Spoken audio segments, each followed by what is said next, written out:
Hello friends, आज मैं आपके साथ डिस्कस करने वाला हूँ हेनरी फेयोल का 10th प्रिंसिपल।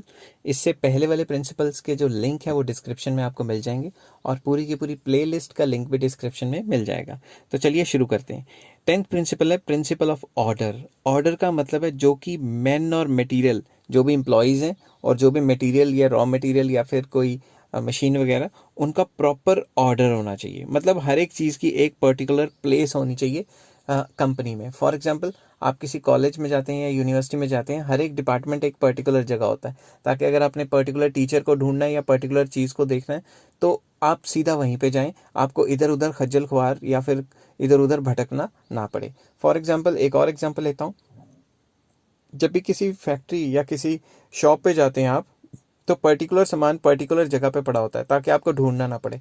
अगर आप ढूंढते रह जाओगे तो फिर आप तो टाइम ही वेस्ट हो जाएगा ना। तो इसको सिंपल इंग्लिश में किस तरीके से लिखते हैं? It refers to arrangement of man and material, that is man और मटेरियल जो होता है, that is fix place for everything and everyone in the firm.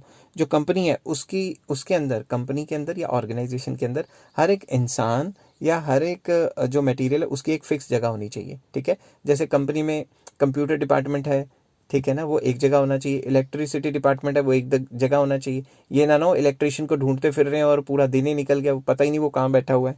इस तरीके से नहीं होना चाहिए। तो अब इसके पॉजिटिव इफेक्ट, अगर principle of order, proper order follow करते हो तो इसका क्या असर रहेगा? Positive, no wastage of time in search of man and material.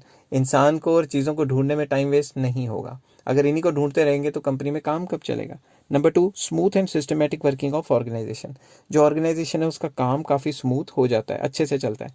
But if not followed, अगर ऐसा फॉलो नहीं करते तो वेस्टेज ऑफ टाइम, एनर्जी हो जाती। टाइम, एनर्जी, एफर्ट्स, कुछ भी कह सकते हो, कि इंसानों को ढूंढने में कि कौन सा बंदा कहाँ पे है, या चीज़ों को ढूंढने में टाइम, मनी, एफर्ट्स, मनी तो नहीं, खैर टाइम और एफर्ट्स काफ़ी ज़्यादा लग जाते हैं।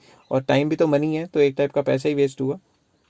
Not able to contact right people at right time. सही इंसान को सही टाइम पे हम ढूंढ ही नहीं पाएंगे। ठीक है, तो हम ढूंढते रह जाएंगे कौन सा इंसान कहाँ पे है और कौन सा मटेरियल कहाँ पे है, हमें मिलेगा ही नहीं।